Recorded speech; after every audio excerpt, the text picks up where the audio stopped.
हम कुछ पॉइंट्स देख रहे थे। लास्ट पॉइंट ऐसा था कि for cyclic process area under the curve denotes work done. ठीक है ना। तो इसके लिए अलग अलग से तो निकाल नहीं सकते, तो इसलिए जस्ट एरिया निकाल लो तो आंसर आ जाएगा। ठीक है ना। चलो एक बार क्वेश्चन कर लेते हैं। 5th पॉइंट हुआ, याद रखो। चलो कुछ क्वेश्चन कर लेते हैं, फिर उसके बाद हम आगे बढ़ें, है ना। चलो जैसे एक क्वेश्चन ले लिया मैंने इस टाइप का कुछ कि calculate work done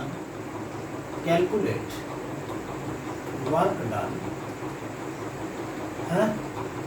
calculate work done when an ideal gas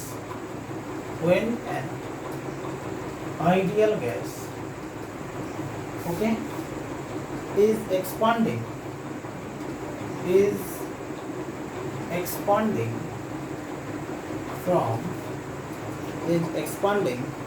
from 3 meter cube to 5 meter cube, है ना। इसमें फर्स्ट बोला है against a constant pressure of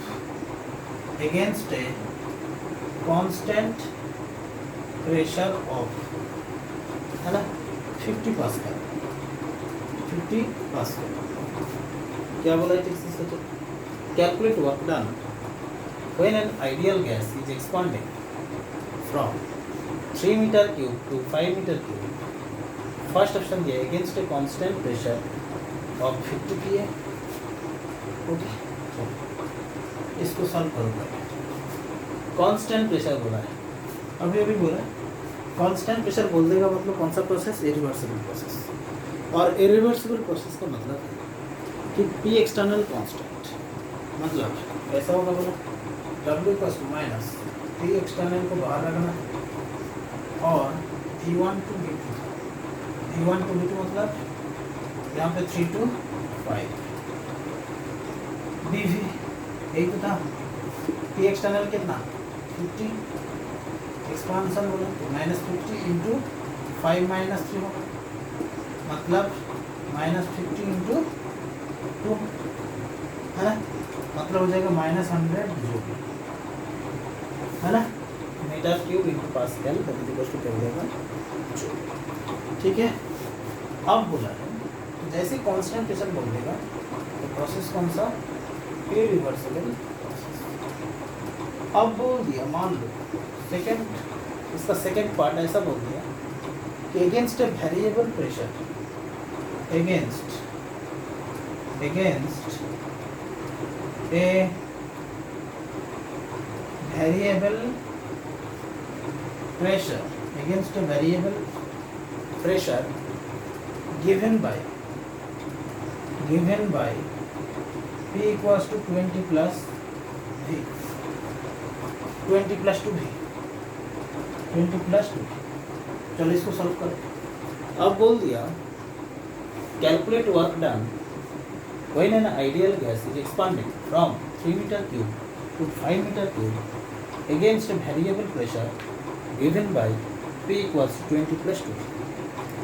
चलो इसको कैसे करना है, again W equals to minus कैसे करना है बोला V1 to V2 PdV, है ना, minus V1 to 3 to 5 20 plus 2V dV। ठीक है। अच्छा अब कैसे होगा, W equals to minus 3 to 5 20 dV minus 3 to 5 2V dV। Clear. So that is equals to क्या हो जाएगा बोलो, दैट इज इक्वल्स टू हो जाएगा so W equals to minus 20 into 5 minus 3 minus 2 into V²/2 होता है। अब बाहर आ जाएगा तो 5² माइनस 3² तो माइनस 20 इंटू 2 माइनस, है ना, 25 माइनस 9 कितना होगा 16 तो माइनस 56 -56 जूल होगा। ठीक है, तो जब भी ऐसा दे देगा कि P is the function of V, तो हमें कुछ देखना ही नहीं है।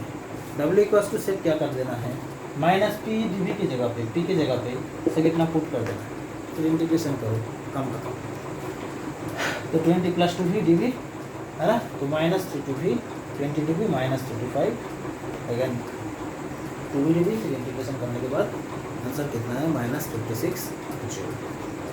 क्लियर इतना?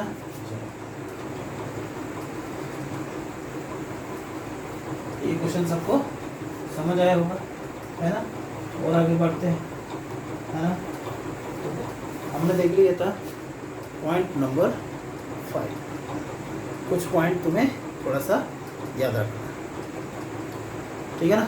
चलो अब हम देखेंगे work done in different process में next process 6 for isothermal process. कौन सा process? Isothermal process.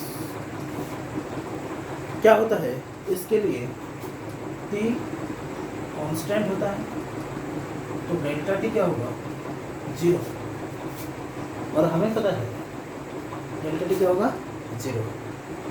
Delta T अगर 0 है तो डेल्टा E भी 0 होगा, और इसको डेल्टा E भी बोल सकते हैं, माने इंटरनल एनर्जी चेंज भी 0 होगा, क्योंकि del E equals to NCV, del T था, तो अगर डेल T 0 डेल E भी 0 होगा, और डेल E इक्वल्स टू क्या होता है, Q + W फर्स्ट लॉ, तो Q + W equals to 0, so W equals to क्या हो गया, माइनस, क्या हो गया बोलो, माइनस।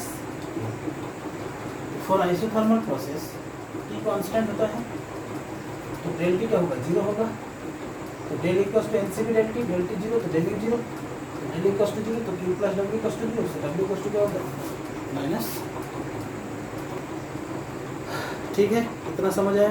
चलो अब हम देखेंगे फॉर रिवर्सिबल आइसोथर्मल प्रोसेस, है ना, इसी पॉइंट के अंदर for reversible isothermal process, for reversible isothermal process होता क्या है।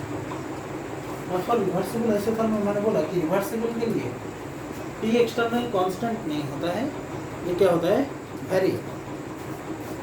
मान लो कि कंटेनर ले लिया, और इस कंटेनर में क्या हुआ, एक एक्सटर्नल प्रेशर लग रहा है, T एक्सटर्नल, है ना, एक्सटर्नल प्रेशर तो लग ही रहा है, लेकिन इसने एक्सपांस किया, तब क्या होगा, मान लो यहाँ पे कुछ रख दिया, एक्सपांस किया, माने अंदर कौन आ रहा है, T इंटरनल, कौन आ रहा है बोलो, अंदर किसका प्रेशर, गैस का प्रेशर, यहाँ पे कौन लगा है, आइडियल गैस।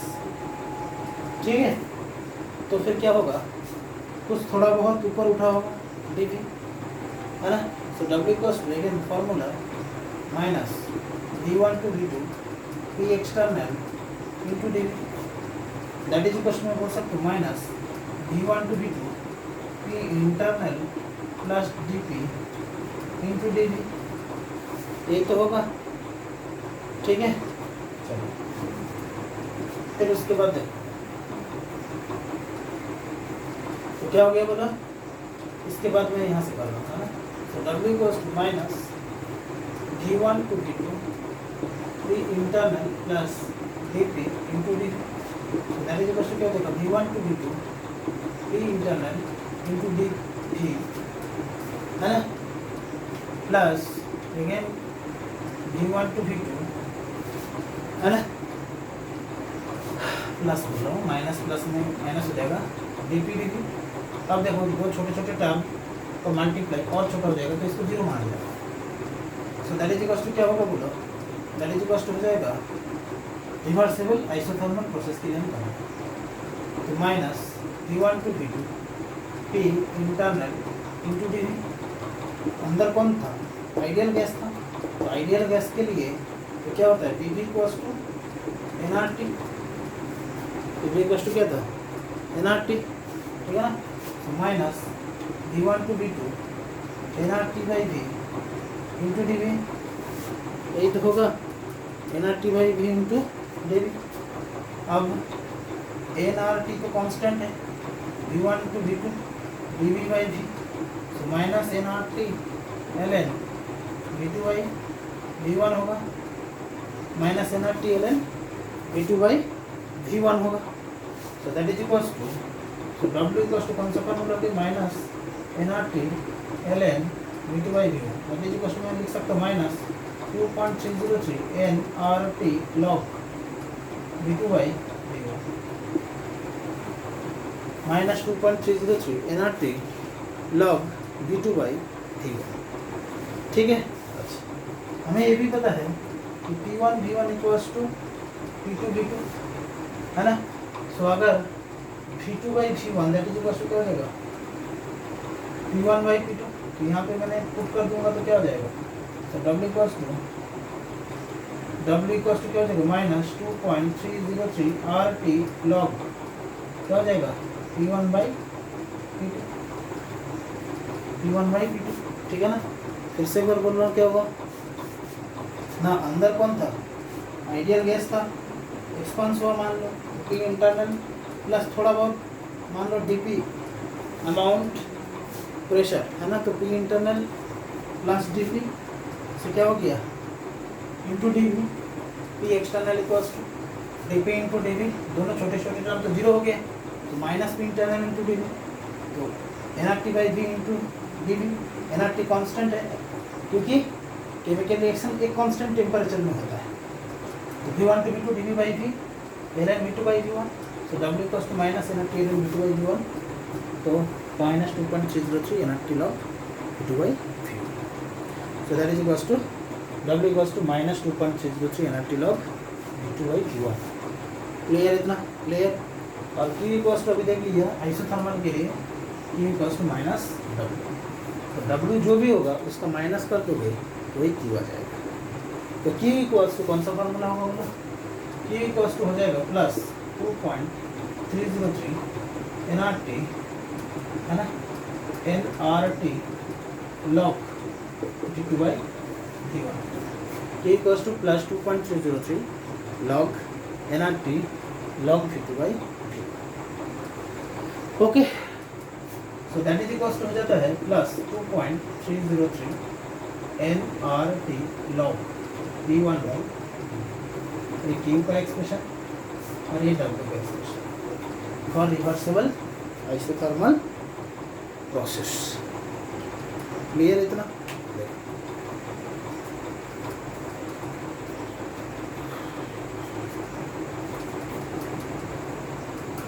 ओके इतना क्लियर। चलो थोड़ा सा और आगे बढ़ते हैं। नेक्स्ट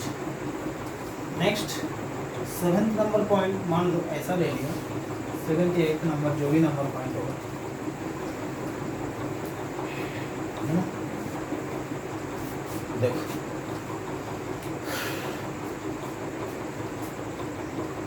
7th नंबर पॉइंट होगा ऐसा कुछ, या 8th नंबर मुझे याद नहीं है, 7th नंबर ही होगा शायद, for adiabatic process. Adiabatic process के लिए वर्क क्या होता है, एडियाबेटिक प्रोसेस के लिए तो हम पढ़ रहे थे क्या, वर्क डन के बारे में हम पढ़ रहे थे। तो एडियाबेटिक प्रोसेस के लिए क्या होगा, Q इक्वल्स टू 0, क्या होगा बोलो, Q इक्वल्स टू 0। तो अगर Q 0 तो हमें पता है डेली U और del that is equals to Q plus W, Q अगर 0 है तो del U that is equals to W, del U that is equals to W, है ना, समझ आ रहा है क्या।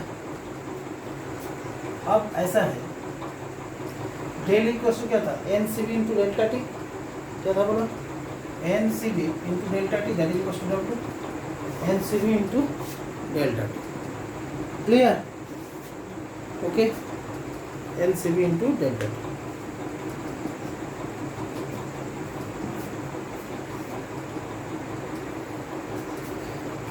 तो इक्वल्स टू एक फॉर्मूला आता है, इस फॉर्मूला का डेरिवेशन हम नेक्स्ट लेक्चर में करेंगे, ठीक है ना।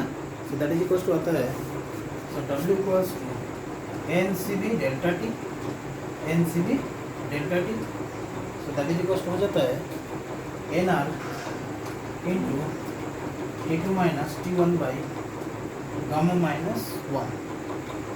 So W equals to NR into T2 minus T1 by gamma minus 1.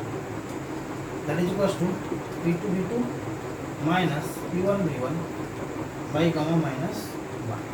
अब इसको हम बाद में डेरिवेशन करेंगे.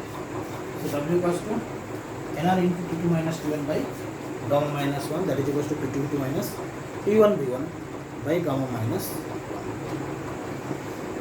इतना क्लियर. चलो इसके बाद हम देखेंगे इरिवर्सिबल प्रोसेस, है ना. कैसा प्रोसेस? Irreversible process. तो रिवर्सिबल प्रोसेस और इरिवर्सिबल प्रोसेस, ठीक है. नेक्स्ट हम देखेंगे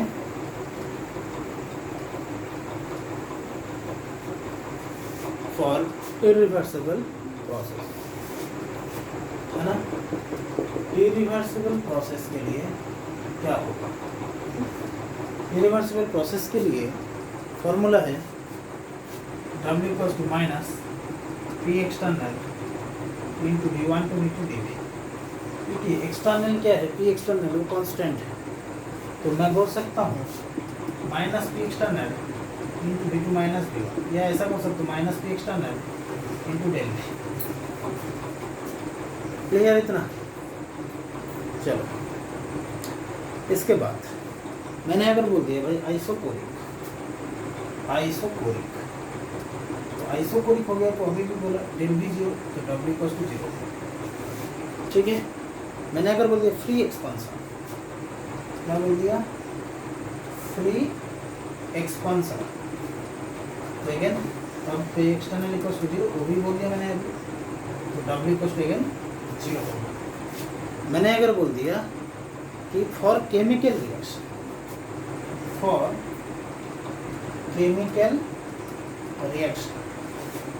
तब क्या होगा? Again W equals to minus P external into D V होगा, P external into D V होगा. लेकिन तब क्या होगा? That is equals to minus del N G R T. Clear?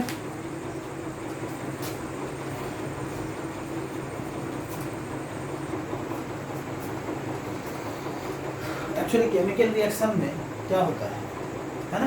Chemical reaction में, है ना, क्या होता है वो भी देख लो. कोई भी केमिकल रिएक्शन, है ना, वो यहाँ पे मैं दिखा रहा हूँ. केमिकल रिएक्शन, इसमें क्या चेंज होता है? मान लो रिएक्टेंट टू प्रोडक्ट दिखाई दे रहा है, तो रिएक्शन में प्रेशर और टेम्परेचर दोनों क्या रहता है? कांस्टेंट. तो रिएक्टेंट टू प्रोडक्ट वही दिखाई दे रहा है, ठीक है ना. रिएक्टेंट और ये क्या है? प्रोडक्ट. और ये भी क्या है? प्रेशर. और टी तो पता है टेम्परेचर. ठीक है. So again W equals to formula तो वही है minus P D V reactant to V product. Clear? इसका मतलब क्या हो जाएगा? माइनस पी तो बाहर आ जाएगा into V product gas minus V reactant, that is equals to हो जाएगा minus del N G R T. कैसे हो जा रहा है? V equals to N R T, है ना. N P G minus N R G, that is equals to minus delta N G R T. तो कांस्टेंट है. क्लियर? चलो ठीक है. बहुत सारा केस हमने कर लिया, लेकिन मेन फॉर्मूला यही वाला है W equals to minus T D V. चलो फॉर फेज चेंज के लिए क्या होता है बोला? यहाँ पे भी constant pressure and temperature, constant pressure and temperature. ठीक है. Treat as chemical reaction. Phase change मतलब कैसा? जैसे सॉलिड से लिक्विड हुआ, जैसे लिक्विड से गैस हुआ, है, और जैसे सॉलिड से गैस हुआ. तो हमें सिर्फ करना क्या है बोलो, हमें सिर्फ इतना करना है, इसको एज ए रिएक्टेंट की तरह मानो, इसको प्रोडक्ट की तरह, इसको रिएक्टेंट की तरह, इसको प्रोडक्ट की तरह, इसको रिएक्टेंट की तरह, इसको प्रोडक्ट की तरह सोचो। ओके ठीक है, बाकी फॉर्मूला तो यही है, W इक्वल्स टू क्या होगा, minus del N G into R T होगा। ठीक है, सो बहुत ही सिंपल है, minus del N G into R T होगा। और समझ आ रही कि नहीं, तो बहुत ही सिंपल है क्वेश्चन।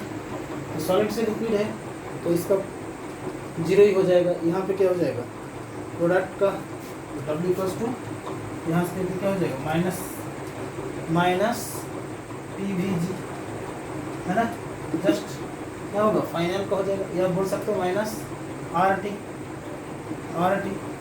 क्योंकि ये 1 हो जाएगा फॉर 1 मोल। ठीक है ना, तो इस टाइप का हो जाएगा। तो केमिकल रिएक्शन हो गया, फेज चेंज हो गया, है ना। तो different type of work done हमने सीख लिया। चलो अब हम एक और लस्ट देख लेंगे, that is the polytropic process.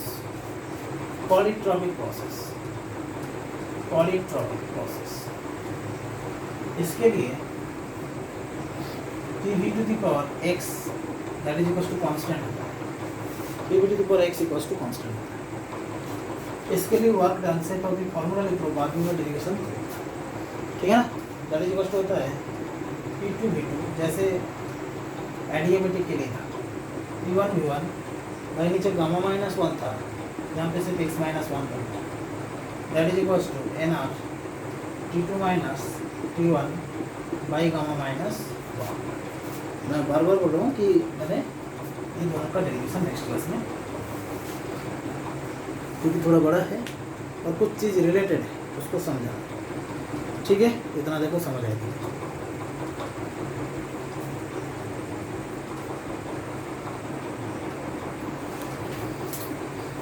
तो यहाँ पे गामा ना होके क्या हो जाएगा, x हो जाएगा, है ना, x माइनस 1। क्लियर इतना। तो different type of work process हमने देख लिया, ठीक है ना। तो नेक्स्ट क्लास में कुछ हम डेरिवेशन करेंगे, आज एक आध क्वेश्चन करेंगे, ठीक है ना। चलो, जैसे एक छोटा छोटा ट्रू फॉल्स देख लेते हैं, है ना। एक क्वेश्चन दे दिया, मान लो ए क्लोज्ड सिस्टम इन विच, एक क्लोज्ड, ट्रू फॉल्स देखना, a closed system in which a closed system in which no heat exchange happens, no heat exchange happens, is isolated system,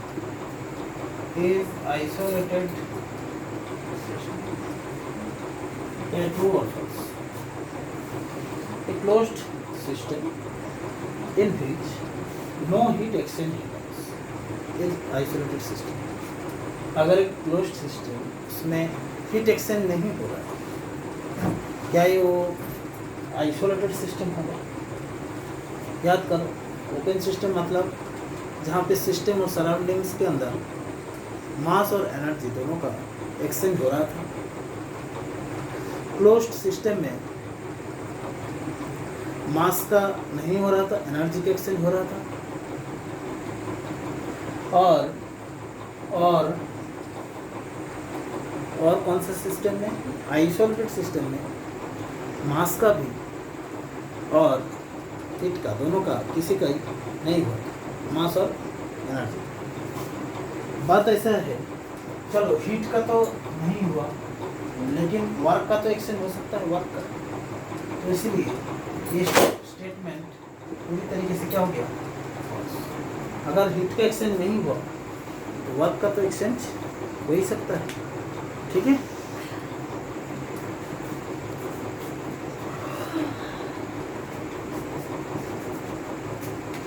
next एक ट्रू फॉल्स देख लेते हैं। An adiabatic container is isolated, an adiabatic container is isolated an adiabatic container is isolated. Adiabatic में क्या होता है, heat exchange नहीं होता है।